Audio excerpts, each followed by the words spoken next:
The dusty trail crumbled beneath Zelda Wright's boots as she scrambled along the narrow ridge, her breath coming in ragged gasps while the outlaw's gunshots echoed through the Arizona canyon behind her. She had been riding alone from Prescott to Mineral Park in the summer of 1884, carrying documents for her father's mining claim, when 3 men had ambushed her on the road, their faces covered with worn bandanas and their intentions clear in their cold eyes. Her horse had bolted during the chaos, leaving her to flee on foot into the treacherous terrain of the surrounding cliffs. The limestone beneath her gave way without warning, and suddenly she was falling, her stomach lurching as the world tilted sickeningly. Her fingers clawed desperately at the crumbling rock face until they caught hold of a thick mesquite root protruding from the cliff. The jolt nearly tore her arms from their sockets, but she held on, dangling over a drop that would surely kill her. The root creaked ominously under her weight as she looked down at the jagged rocks 70 feet below, her heart hammering so hard she could hear nothing else. "Help!" she screamed, though she knew the outlaws might be the only ones to hear. Her fingers were already aching, her palms burning where the rough bark scraped her skin. "Please, someone help me." Above, she heard the sound of hoofbeats, and terror seized her chest. If it was the men who had chased her, they would simply let her fall or shoot her where she hung. She squeezed her eyes shut, praying silently while sweat dripped down her temples despite the dry heat. "Hold on." The voice was male, deep and urgent, but it did not belong to any of the 3 who had pursued her. "Just hold on, I'm coming." Zelda forced her eyes open and looked up to see a figure at the cliff's edge, silhouetted against the brilliant blue Arizona sky. He was already dismounting from a paint horse, moving with quick efficiency as he dropped to his knees at the precipice. The man wore a wide-brimmed hat and a dusty brown vest over a faded blue shirt, and his face was lined with concern as he looked down at her. "I've got you," he said, his voice steady and sure despite the danger. "Don't let go."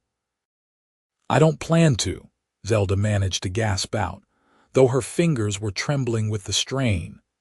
The cowboy stretched himself flat on the ground, his chest pressed against the hot stone as he reached down toward her. He was not close enough, not yet, so he inched forward, his belt buckle scraping against the rock as he extended his arms over the edge. Zelda could see his face now, sun-bronzed and handsome, with dark eyes that held hers with an intensity that somehow made her believe she might survive this. "I need you to reach up with one hand," he said. "Can you do that?" "I don't know," she admitted, her voice breaking. The root groaned again, and small fragments of dirt rained down on her upturned face. "You can," he insisted. "I won't let you fall." "My name is Zachary Warren, and I give you my word." Something in the way he said it, the absolute certainty in his tone, made Zelda believe him. She took a shuddering breath, then slowly released her right hand from the root. Her left hand screamed in protest as it took her full weight, but she reached upward, stretching as far as she could. Zachary's strong fingers closed around her wrist like an iron band, his grip sure and unbreakable. "Good," he said. "Now the other hand." This was the terrifying part, the moment when she would have to trust a complete stranger with her life. Zelda looked up into Zachary's eyes and saw nothing but determination there. She let go of the root. For a single heartbeat, she was falling, but then his other hand clamped around her left wrist, and she was held firm. Zachary began pulling her up, his movements slow and controlled despite the obvious strain. His jaw was clenched with effort, muscles standing out in his forearms as he drew her inch by inch toward safety. Zelda tried to help, scrabbling with her feet against the rock face to find purchase, but the limestone was too smooth. "Almost there," Zachary grunted, pulling steadily. Sweat dripped from his brow, but his grip never faltered. Zelda's head cleared the edge, then her shoulders, and finally Zachary hauled her up onto solid ground. She collapsed beside him, gasping and shaking, her whole body trembling with the aftermath of terror. For a long moment, they both lay there on the hot stone, breathing hard before Zachary rolled onto his side to look at her. "Are you hurt?" he asked, his voice rough with exertion. "No," Zelda managed. "No, I think I'm all right." She turned her head to meet his gaze, and something passed between them in that moment, something electric and undeniable. "You saved my life." "Couldn't very well ride past and leave a lady hanging off a cliff," he said, a slight smile tugging at his lips despite the seriousness of what had just happened. Then his expression grew concerned again. "What were you doing out here alone? I heard gunshots." Zelda's relief evaporated as she remembered the outlaws. She pushed herself up to sitting, her muscles protesting, and looked around nervously. "3 men ambushed me on the road. They were after the papers I'm carrying for my father's mining claim. I ran and they chased me, and then the ground just gave way." Zachary was already on his feet, his hand going to the revolver at his hip as he scanned the surrounding terrain. "How long ago?" "Minutes," she said. "Just before I fell." He offered her his hand and pulled her up with surprising gentleness. "We need to get you out of here. My horse can carry us both to Mineral Park. That where you were headed?" "Yes," Zelda said, brushing the dust from her split riding skirt with shaking hands. "My father owns the Silver Bell mine there. I'm Zelda Wright." "Well, Miss Wright, let's get you home safe." Zachary kept his body between her and the direction she had indicated the outlaws had come from, his eyes alert for any sign of danger. He led her quickly to his paint horse, a sturdy mare with intelligent eyes, and swung up into the saddle before reaching down for Zelda. She grasped his hand and let him pull her up behind him. The moment she settled against his back, her arms wrapping around his waist for balance, she felt a curious sense of safety despite everything that had just happened. He was solid and warm, and she could feel the steady beat of his heart through his shirt. Zachary urged the horse forward at a careful pace, navigating the rocky terrain with practiced ease. They had gone perhaps half a mile when 3 riders appeared on the trail ahead, blocking their path. Zelda's fingers tightened reflexively on Zachary's vest, and she felt him go tense. "That them?" he asked quietly. "Yes," she whispered. The 3 outlaws sat their horses with casual menace, their bandanas now pulled down to reveal hard, weathered faces. The one in the middle was older than the others, with a thick gray beard and cold blue eyes. He grinned when he saw them, revealing several missing teeth. "Well now," he drawled. "Looks like the little bird found herself a protector. That's real sweet." His hand rested on the butt of his gun. "Hand over the papers, missy, and we'll let you both ride on." Zachary's voice was calm but carried an edge of steel. "The lady isn't giving you anything. You boys should ride on before this gets ugly." The bearded outlaw laughed, and his companions joined in. "3 against 1, friend. I like our odds." "You're forgetting the lady," Zachary said. Zelda felt him shift slightly in the saddle, his body coiling like a spring. "And you're miscounting. It's 3 against 1 man who doesn't want to shoot you but will if you push it. I'm giving you a chance to leave. Take it." Something in his tone must have given them pause because the 3 men exchanged glances. The one on the left, younger with a thin face and nervous eyes, spoke up. "Maybe we should just go, Garrett. Plenty of other claims to jump." The bearded man's face darkened. "Shut your mouth, Tommy." But doubt had crept into his expression now. He studied Zachary more carefully, taking in the worn holster, the easy way he sat his horse, the absolute confidence in his bearing. "You a lawman?" "Used to be," Zachary said. "Texas Ranger 5 years."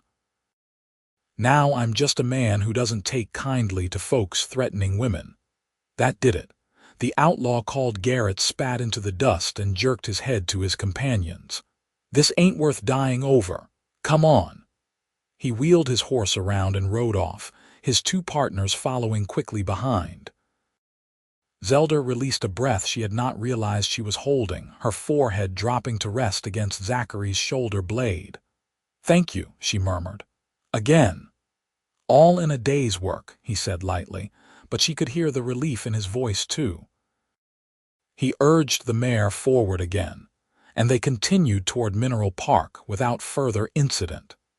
The town came into view as the sun began its descent toward the western horizon, painting the desert landscape in shades of gold and amber. Mineral Park was a bustling mining community carved into the hillside, with rows of wooden buildings lining the main street and the constant sound of machinery from the surrounding mines. Zachary guided his horse down the wide thoroughfare, past the general store, the assay office, and two competing saloons, until Zelda directed him to a substantial two-story house on the eastern edge of town. "That's home," she said, feeling a rush of gratitude that she would see it again. A man emerged from the house before they even dismounted, his face creased with worry that transformed to relief when he saw Zelda. Henry Wright was a big man with graying hair and the permanent squint of someone who spent his days in the sun.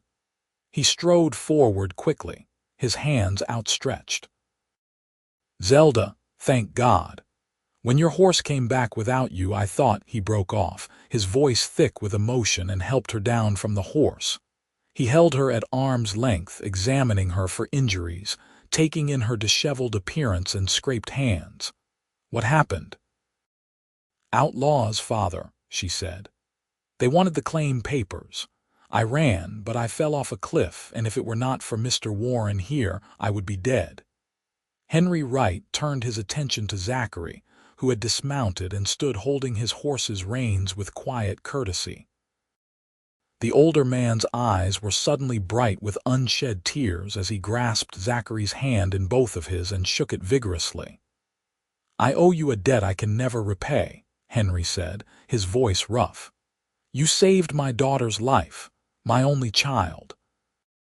Zachary looked uncomfortable with the gratitude, shifting his weight. "Any decent man would have done the same, sir." "But you were the one who was there," Henry insisted. "Please, come inside. Let me at least offer you a meal and a place to stay tonight. It's the least I can do." Zelda found herself hoping Zachary would accept, and was surprised by the intensity of that hope. She had only known this man for an hour, but something had formed between them in those terrifying moments on the cliff, a connection she could not quite name but definitely felt. Zachary hesitated, glancing at Zelda, and whatever he saw in her face made him nod. "That's kind of you. I appreciate it." The interior of the Wright house was comfortable and well furnished, speaking to the success of Henry's mining ventures. Zelda excused herself to wash and change while her father showed Zachary to the guest room. When she came back down, wearing a clean dress of deep green cotton, she found the two men in the parlor, deep in conversation. Her father was pouring whiskey into two glasses, his expression more animated than she had seen it in months. "Zelda," Henry said when he noticed her, "Mr. Warren was just telling me about his work as a ranger. Fascinating stories." "Please, call me Zachary," the cowboy said, rising politely when she entered. His dark eyes found hers and held them, and Zelda felt her pulse quicken. He had cleaned up too, washing the trail dust from his face and hands, and she realized with a start just how handsome he truly was. His features were strong and honest, with a straight nose and a firm jaw, and when he smiled at her, small lines appeared at the corners of his eyes. "Then you must call me Zelda," she replied, moving to sit in the chair near the window. The evening light caught in her auburn hair, turning it to flame, and she saw Zachary's expression shift slightly, something warm and wondering entering his gaze. They ate dinner together in the dining room with Henry's housekeeper, Mrs. Chen, serving a hearty meal of beef, potatoes, and vegetables. The conversation flowed easily, and Zelda found herself laughing at Zachary's stories of life on the frontier. He was a natural storyteller, with a dry sense of humor that appealed to her, and she noticed how carefully he listened when she spoke, giving her his full attention as if her words were the most important thing in the world. "So what brings you to Mineral Park?" Henry asked between bites. "Just passing through," Zachary nodded. "Looking for work, actually. I left the Rangers last year after my father died, needed to settle his affairs back in Texas, and by the time I was done, I realized I wanted something different. Still want to help people, but maybe in a way that lets me put down roots somewhere." "What kind of work?" Henry's question was casual, but Zelda could hear the calculation in his voice and suppressed a smile. Her father was ever the businessman.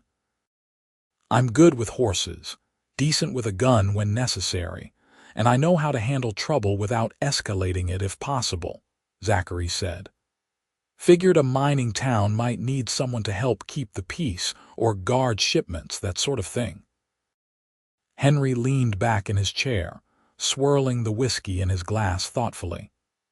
"The Silver Bell could use a head of security, someone to oversee the guards, make sure the silver shipments get to Prescott safely, and handle any disputes that arise.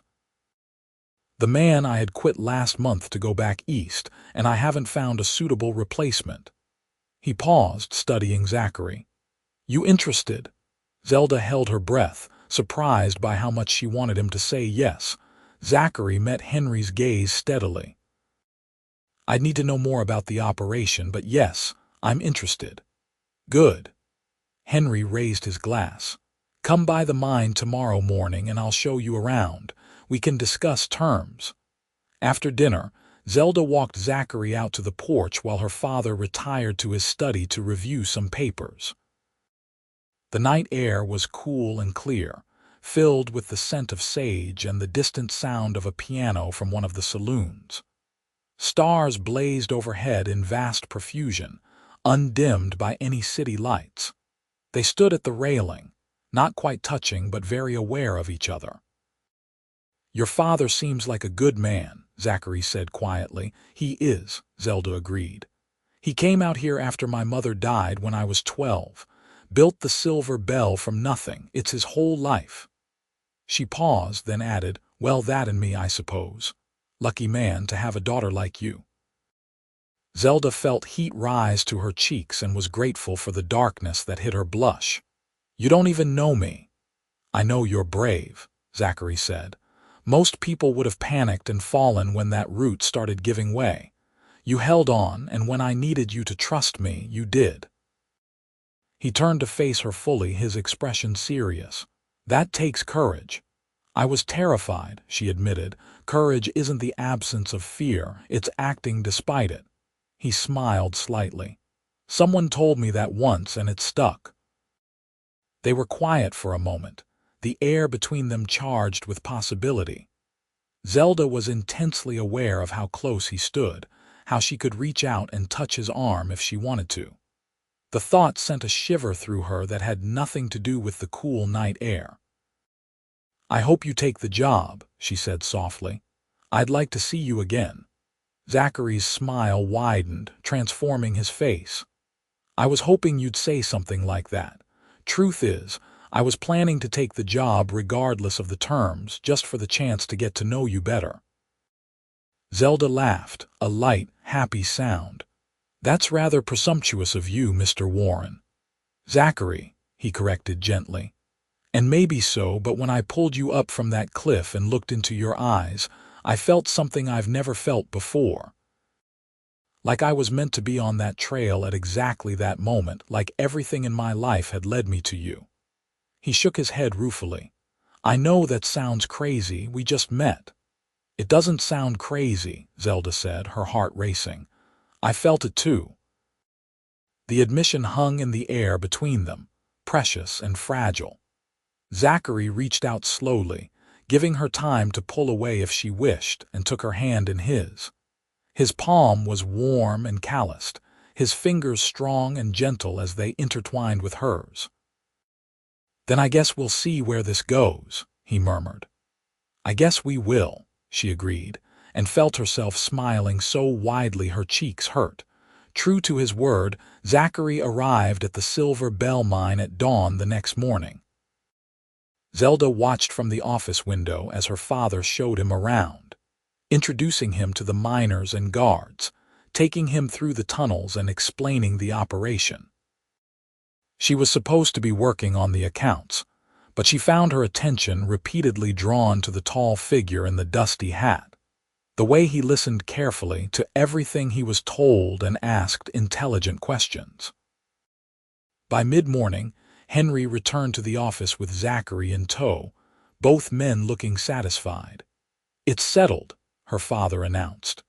"Zachary starts tomorrow as head of security. I'm putting him up at the boarding house until he finds more permanent lodgings."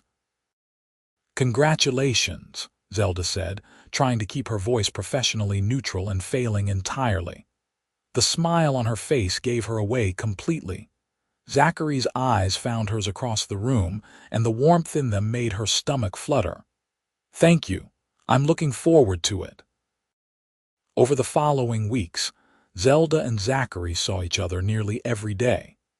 He proved to be excellent at his job, commanding respect from the guards and miners alike through a combination of fairness, competence, and the quiet authority of someone who knew exactly what he was doing. Henry Wright was delighted with his new hire, often remarking that the mine ran more smoothly than it had in years. But it was the time outside of work that Zelda treasured most. Zachary found excuses to stop by the house in the evenings, ostensibly to discuss security matters with Henry, but really to see Zelda. They would sit on the porch after dinner and talk for hours, sharing stories of their pasts, their hopes for the future, their thoughts on everything from politics to poetry. He was well-read despite his rough exterior, with a keen mind and a curiosity about the world that matched her own. One Saturday afternoon, Zachary asked if she would like to go riding with him. Zelda accepted eagerly, and they set out into the desert surrounding Mineral Park, careful to stay on safe trails far from the cliff where they had first met. The landscape was harsh but beautiful, all red rock and green sage under an endless blue sky. They rode side by side, their horses walking at an easy pace, talking and laughing in the warm sunshine. "Tell me about Texas," Zelda said. "What was it like growing up there?" Zachary gazed out at the horizon, his expression turning thoughtful. "Hot," he said with a slight smile. "Humid in the summer, which is different from here. We had a small ranch, nothing fancy, but it was home. My mother died when I was young, like yours, so it was just me and my father for most of my childhood." His voice softened. "He was a good man, taught me everything important, how to ride, how to shoot, how to treat people with respect no matter who they were." "Is that why you became a ranger?" "Partly. Also because I wanted to make a difference, to protect people who couldn't protect themselves." He paused, then added, "But after 5 years of chasing outlaws and seeing the worst of humanity, I got tired, started wondering if there wasn't a better way to live. And is there?" Zelda asked quietly. He turned to look at her, and the expression on his face made her breath catch. "I'm beginning to think so. This, right here, riding through the desert with a beautiful woman who makes me laugh and makes me think, who I can't stop thinking about even when I'm supposed to be working, this feels like the better way." Zelda felt tears prick her eyes, overwhelmed by the sincerity in his words. "Zachary," she began, but he urged his horse closer until they were riding side by side, so close their legs nearly touched. "I'm falling in love with you, Zelda," he said simply. I know it's fast and maybe I should wait longer to say it, but I don't believe in hiding the truth. You're the bravest, smartest, most beautiful woman I've ever met, and every day I spend with you just makes me more certain that you're the one I've been waiting for my whole life." She reached across the space between their horses and took his hand, blinking away tears. "I'm falling in love with you too," she confessed. "I think I started the moment you pulled me up from that cliff, when you looked at me like I was the only thing in the world that mattered." Zachary brought her hand to his lips and kissed her knuckles gently. "You are," he murmured against her skin. "You matter more than anything." They dismounted in the shade of a large cottonwood tree growing near a seasonal creek bed, tying their horses and sitting together on a flat rock. Zachary put his arm around Zelda's shoulders and she leaned into him, feeling perfectly content. They talked about everything and nothing, making plans for the future, imagining what their life together might look like. "I want to build a house," Zachary said. "Nothing too big but solid, with a porch where we can sit in the evenings and watch the sunset. A barn for the horses, maybe some land for cattle." "That sounds wonderful," Zelda said dreamily. "I'd want a garden too, and a library with floor-to-ceiling bookshelves." "Of course. Can't have a proper home without books." He kissed the top of her head. "And children eventually, if that's something you want." "It is," she said, warmth spreading through her chest. "I always wanted brothers and sisters growing up. It was lonely being an only child." "Then we'll fill that house with children and laughter," Zachary promised. The courtship continued through the long Arizona summer, growing deeper and more certain with each passing week. Henry Wright watched their relationship develop with approval, seeing how happy his daughter had become, how she glowed with love and contentment. He had worried about her future, knowing that many men would be interested in her primarily for the inheritance she would one day receive. But Zachary had proven himself to be genuine, hard-working, and devoted to Zelda herself rather than her father's money. By September, Zachary knew it was time. He went to Henry one evening after work, his heart pounding with a mixture of nervousness and excitement. "Sir, I'd like to speak with you about something important," he said. Henry looked up from the papers on his desk, reading Zachary's expression, and a smile spread across his face. "I think I know what this is about. Sit down, son." Zachary sat, clasping his hands between his knees. "I'd like your permission to marry Zelda. I know we haven't known each other long, but I'm more certain of this than anything I've ever been certain of in my life. I love her, and I promise I'll spend every day trying to make her happy, trying to be worthy of her." "You already are worthy of her," Henry said firmly. "You proved that the day you saved her life, and you've proved it every day since, in the way you treat her, the way you look at her, the way you've built a good life here. I'd be honored to have you as a son-in-law." His voice grew thick with emotion. "Her mother would have liked you very much." Relief flooded through Zachary, along with joy so intense it was almost painful. "Thank you, sir. That means the world to me." "Now you just have to ask her," Henry said with a knowing look. "Something tells me you'll get the answer you're hoping for." Zachary planned the proposal carefully, wanting it to be memorable. He chose a Saturday evening when the weather was perfect, cool and clear after the heat of the day. He asked Zelda if she would like to take a walk, and she agreed readily, as he knew she would. He had told Henry his plans, and the older man had promised to make himself scarce for the evening. They walked through the streets of Mineral Park as the sun set, painting the sky in brilliant shades of orange, pink, and purple.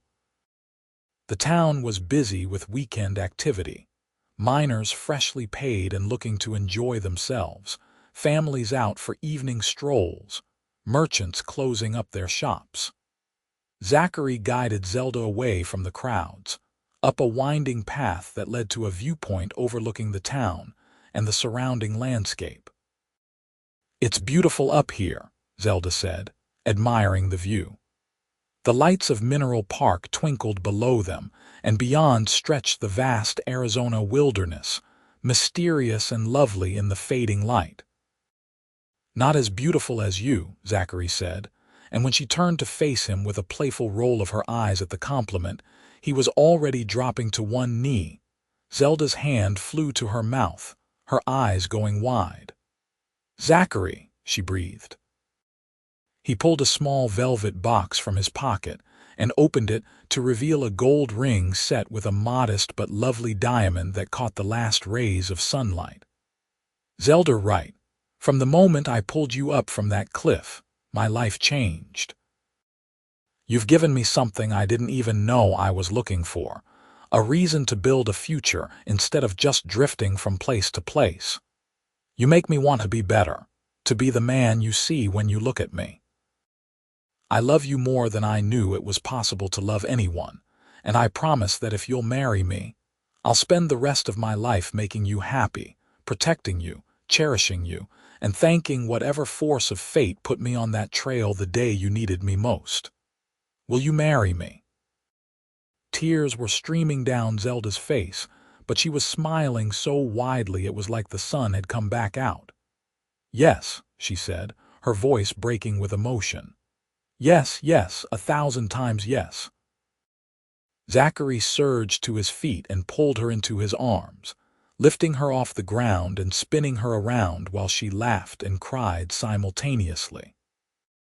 When he set her down, he slipped the ring onto her finger with shaking hands, and they both stared at it for a moment, awed by the reality of what had just happened. Then Zachary cupped her face in his hands and kissed her for the first time, a kiss full of promise and passion and profound tenderness. Zelda melted into him, her arms wrapping around his neck, kissing him back with all the love that had been building in her heart for months. When they finally broke apart, both breathing hard, they rested their foreheads together, grinning like fools. "I love you," Zelda whispered. "I love you too," Zachary replied. "My future wife," she laughed, the sound joyful and free. "My future husband, that sounds so wonderful." They returned to the house hand in hand to share the news with Henry, who pretended to be surprised and insisted they celebrate with his best champagne. Mrs. Chen was called in to hear the announcement, and she cried happy tears and hugged them both, already planning the wedding feast she would help prepare. The engagement period was a blur of happiness and preparation. They decided on a November wedding, giving them enough time to plan, but not so long that they had to wait endlessly. Zelda threw herself into the arrangements with the help of Mrs. Chen and several women from town who had become her friends. She chose a dress of ivory silk with lace sleeves, simple but elegant, that made her feel like a princess when she tried it on. Zachary, meanwhile, began building their house on a piece of land Henry gave them as a wedding present. It was located just outside of town, with a view of the mountains and enough space for the horses, cattle, and garden they had dreamed about. He worked on it every spare moment, determined to have it finished, or at least livable, before the wedding. Other miners helped when they could, grateful for the fair way Zachary had treated them as head of security, and the house rose quickly from the desert floor. The wedding took place on a crisp November afternoon at the small church in Mineral Park. The entire town seemed to turn out for the occasion, packing the pews to capacity and spilling out into the churchyard. Zelda walked down the aisle on her father's arm, her heart so full she thought it might burst. Her eyes locked on Zachary where he stood at the altar in a new suit, looking handsome and solemn and absolutely perfect. The ceremony was simple and heartfelt, the minister speaking about love and commitment and the sacred bond of marriage. When it came time for the vows, Zachary's voice was strong and clear as he promised to love, honor, and cherish Zelda for the rest of his life, his eyes never leaving hers. Zelda's voice shook slightly with emotion as she made the same promises, meaning every word with her whole heart. "You may kiss your bride," the minister announced, and Zachary did thoroughly, while the congregation erupted in cheers and applause. The reception was held at the boarding house, with tables set up outside laden with food and drink. There was music and dancing, with Zachary proving to be surprisingly good at both despite his claims that he was just a simple cowboy. He swept Zelda around the makeshift dance floor, holding her close, whispering in her ear that she was the most beautiful bride who ever lived, and that he was the luckiest man in the world. As the sun set and the stars came out, Zachary and Zelda slipped away from the celebration, heading to their new home for the first time as husband and wife. He carried her over the threshold, and she laughed with delight as she looked around at what he had built for them. It was exactly as they had imagined, with a large main room, a kitchen, a bedroom, and the promised porch overlooking the desert. The furniture was simple but well made, much of it crafted by Zachary himself. "Welcome home, Mrs. Warren," he murmured against her hair. "I like the sound of that," Zelda said, turning in his arms to kiss him. "Home. Our home." That night, they consummated their marriage with a tenderness and passion that left them both overwhelmed, clinging to each other in the darkness, whispering words of love and wonder. It was everything Zelda had hoped for and more, this physical joining that seemed to seal what was already true in their hearts, that they belonged together. Two halves of one whole. The months that followed were the happiest of Zelda's life. She and Zachary fell into an easy rhythm, balancing work and home life with grace. Zelda continued to help her father with the mine's accounts during the day while Zachary oversaw security, and in the evenings they returned to their little house and made dinner together, talking about their days, making plans, simply enjoying each other's company. They planted the garden that first spring, with Zelda carefully tending vegetables and herbs while Zachary built trellises for climbing beans and a small greenhouse for starting seeds. They acquired chickens for eggs and a milk cow named Betsy, and Zachary began slowly building their cattle herd with profits from his salary. Life was good and simple, and deeply fulfilling in a way neither of them had experienced before. They made friends in town, hosting dinners and attending church socials, becoming integral parts of the Mineral Park community. Henry was a frequent visitor to their home, delighting in seeing his daughter so happy and treating Zachary with the affection he would have shown a son. In the summer of 1885, Zelda began to suspect she might be pregnant. She waited until she was certain before telling Zachary, wanting to be sure before raising his hopes. When she finally shared the news one evening as they sat on their porch watching the sunset, he was so overcome with joy that he actually cried, holding her close and pressing his hand to her still flat belly in wonder. "We're going to be parents," he said in amazement. "We are," Zelda confirmed, laughing through her own tears. "Are you ready for this? With you? I'm ready for anything." He kissed her softly. "Thank you. Thank you for loving me, for marrying me, for giving me this incredible life and now a child. I never imagined I could be this happy." The pregnancy was relatively easy, though Zelda had her share of morning sickness and fatigue in the early months. Zachary was attentive and protective, sometimes overly so, until she had to gently remind him that women had been having babies since the beginning of time, and she was perfectly capable of doing normal tasks. But she loved his concern, loved the way he talked to her belly as it grew round with their child, loved the expression of pure tenderness on his face when he felt the baby kick for the first time. Henry was thrilled at the prospect of becoming a grandfather, already planning all the things he would teach his grandchild about mining and business. Mrs. Chen knitted blankets and tiny clothes, presenting them to Zelda with proud smiles. The whole community seemed excited about the coming birth, with the women of Mineral Park offering advice and hand-me-down baby items. In early March of 1886, Zelda went into labor on a blustery afternoon. Zachary, despite all his experience handling dangerous situations as a ranger, was absolutely terrified. He paced the parlor while Mrs. Chen and the midwife attended to Zelda in the bedroom, flinching every time he heard her cry out in pain and looking pale and shaken. Henry arrived after someone fetched him from the mine, and he put a steadying hand on Zachary's shoulder. "She's strong," he said.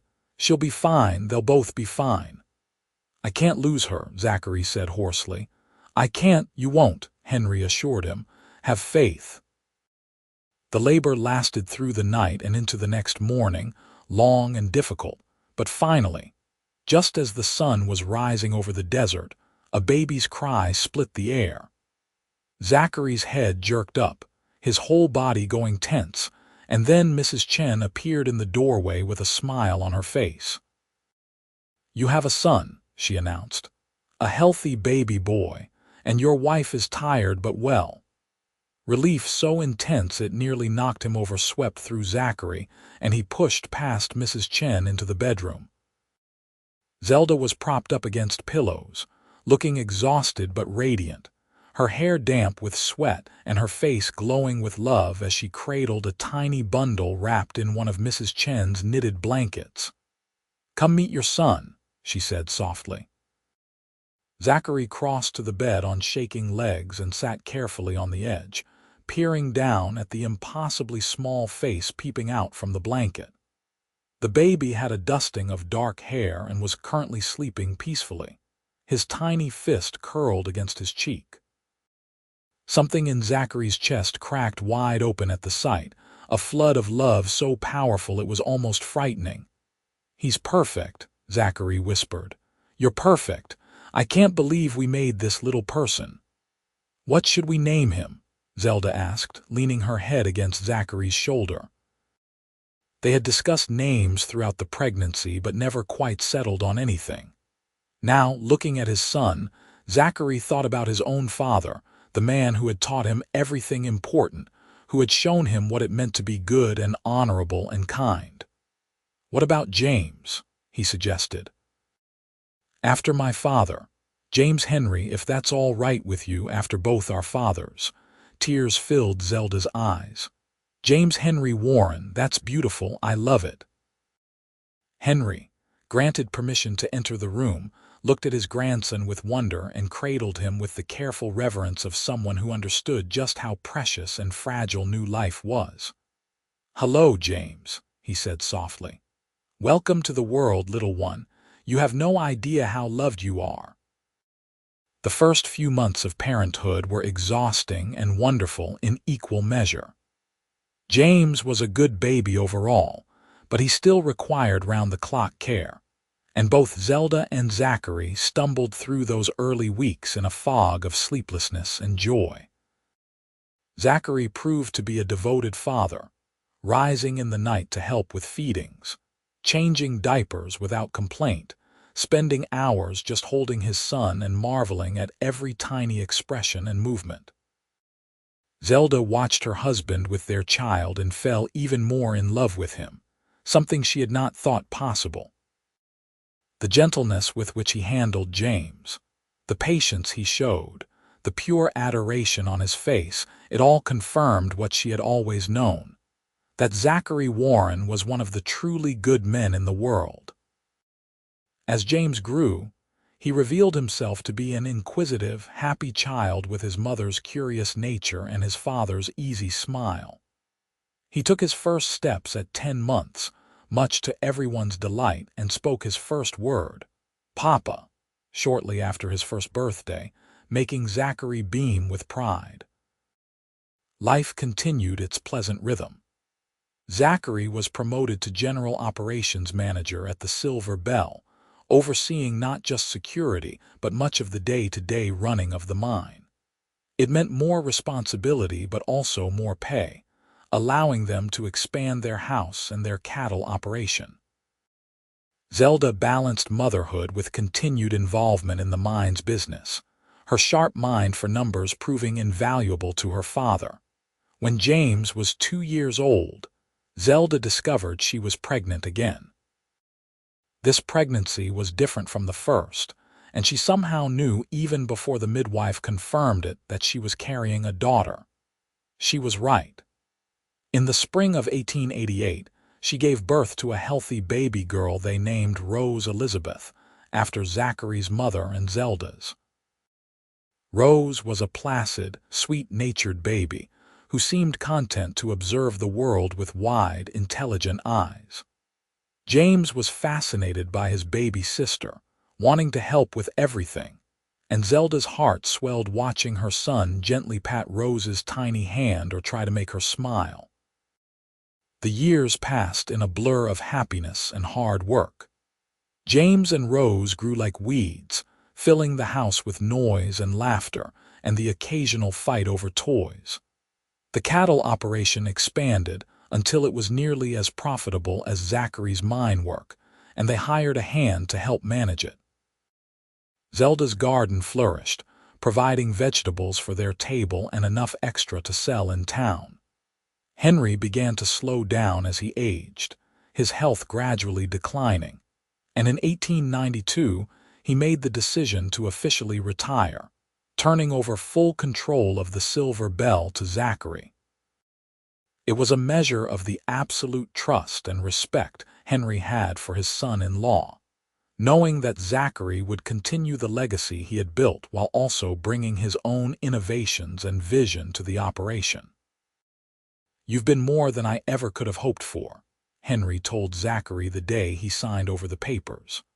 "Not just as a manager, but as a husband to my daughter and a father to my grandchildren.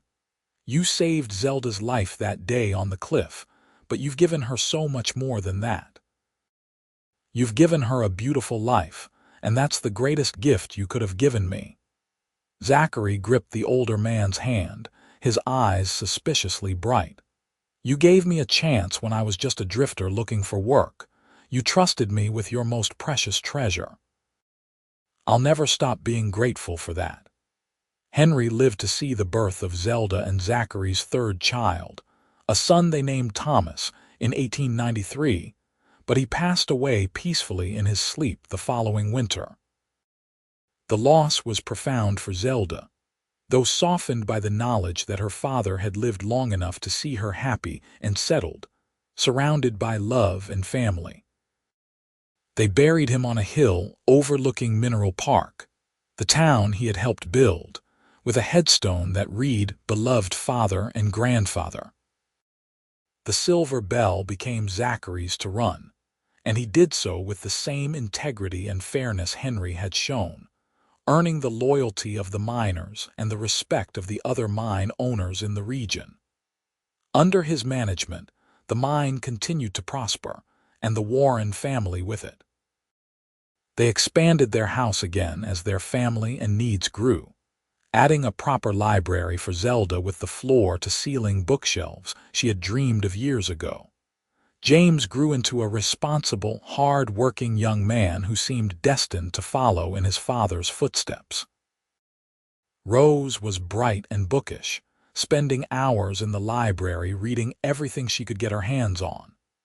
Thomas was the wild one, always getting into scrapes and adventures, keeping his parents on their toes. In 1897, Zelda discovered she was pregnant for the fourth time at the age of 33. This pregnancy was harder on her body than the previous ones, and there were moments when she worried about complications. But Zachary was there every step of the way, supportive and loving. She gave birth to twin girls that autumn, naming them Grace and Faith, and the whole family was besotted with the tiny identical babies. The turn of the century found the Warren family thriving. James was 18 and working full-time at the mine, learning the business from the ground up as his father had. Rose was 15 and had announced her intention to become a teacher, much to Zelda's pride.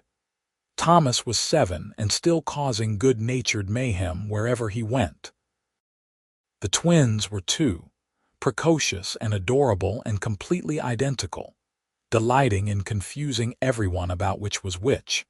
Zachary and Zelda sat on their porch one evening in the summer of 1900, watching the sunset paint the sky in familiar shades of gold and crimson. They held hands, as they always did, comfortable in the silence that came from years of deep companionship. James was visible in the distance, working with the cattle. Rose was inside reading to the twins while Thomas allegedly did his homework, though Zelda suspected he was actually playing with his toy soldiers. "You ever think about that day?" Zelda asked softly. "The day we met," Zachary squeezed her hand. "All the time. Best day of my life, though I don't suppose you felt that way while you were hanging off a cliff." She laughed. "No, probably not in the moment, but looking back, I wouldn't change a thing. If I hadn't taken that trail, if those outlaws hadn't chased me, if I hadn't fallen, we might never have met." "I don't believe that," Zachary said. "I think we would have found each other somehow. Some things are just meant to be." Zelda leaned her head on his shoulder, thinking about the life they had built together over 16 years of marriage. It had not always been easy. There had been hard times, lean years, moments of worry and grief.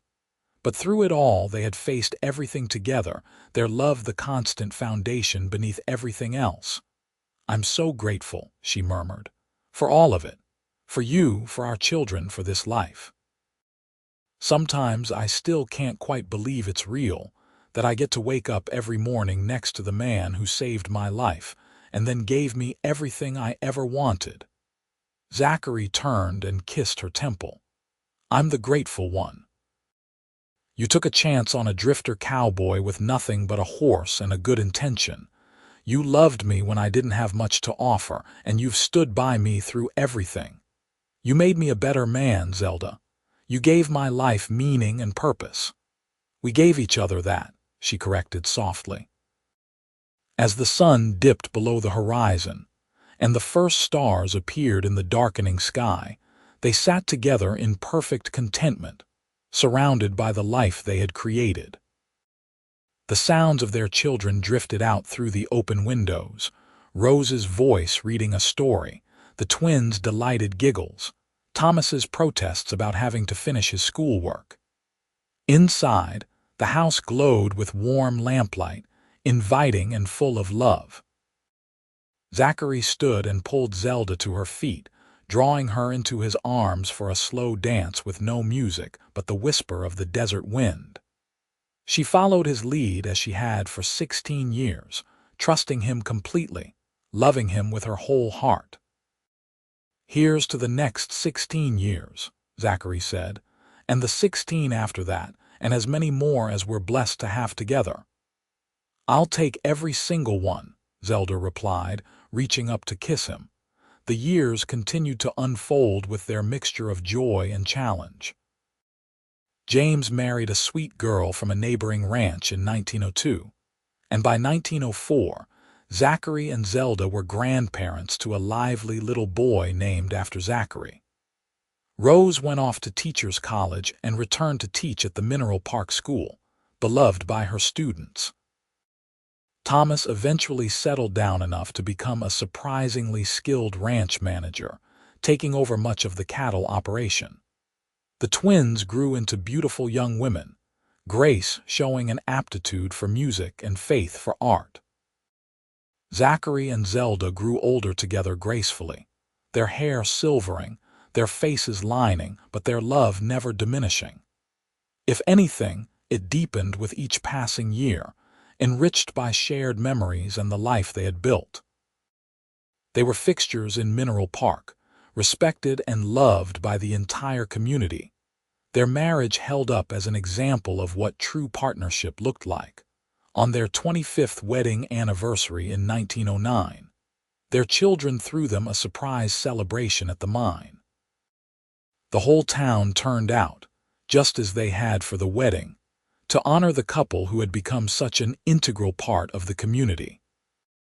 There were speeches and toasts, music and dancing, and at the end of the evening, Zachary and Zelda found themselves once again on a dance floor, moving together with the ease of long practice. 25 years, Zelda marveled. It seems like both forever and no time at all. Best 25 years of my life, Zachary said, and I'm looking forward to the next 25.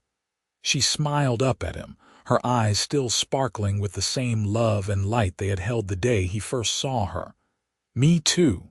I love you, Zachary Warren, today and always. I love you too, Zelda Warren. My wife, my partner, my everything. They danced until the stars wheeled overhead, surrounded by family and friends, secure in the knowledge that they had found something rare and precious. A love that had begun with a desperate rescue on a crumbling cliff had grown into something vast and unshakable, a foundation strong enough to build a lifetime upon.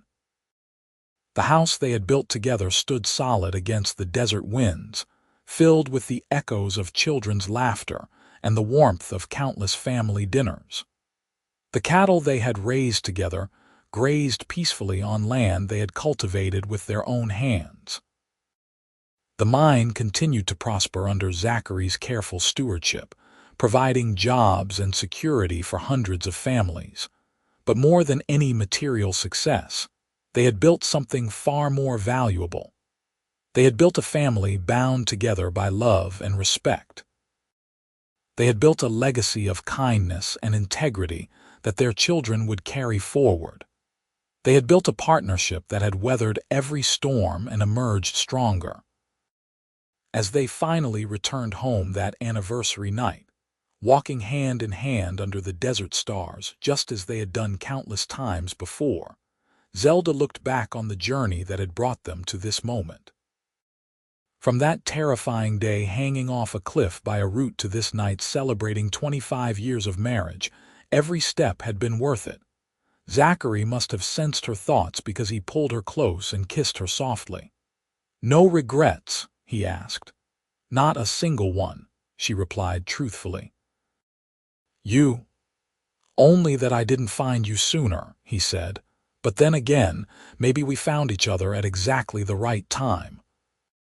They stood together on their porch, looking out at the land they had made their own, and Zelda knew that whatever years remained to them would be spent exactly like this, together, in love, building on the foundation they had started that day when he had laid down on solid ground and pulled her up to safety, slow and steady and sure.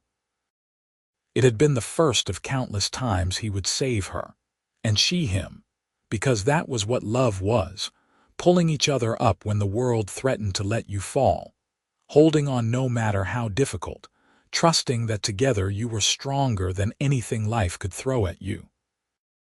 The future stretched before them, full of promise and possibility, and they would face it as they had faced everything, hand in hand, heart to heart. Two souls who had found their perfect match in the wild, beautiful landscape of Arizona territory. Their love story, born from crisis and cemented through years of devotion, would continue to unfold with each sunrise over the desert, each starlit evening on their porch, each moment of laughter and tenderness and profound connection. This was their happily ever after, hard-won and deeply cherished, a testament to the power of love to transform lives and create something beautiful from even the most frightening beginnings. And it was everything they had ever wanted, everything they had ever dreamed of during those long conversations when they were first falling in love, made real through years of dedication, compromise, and unwavering commitment to each other.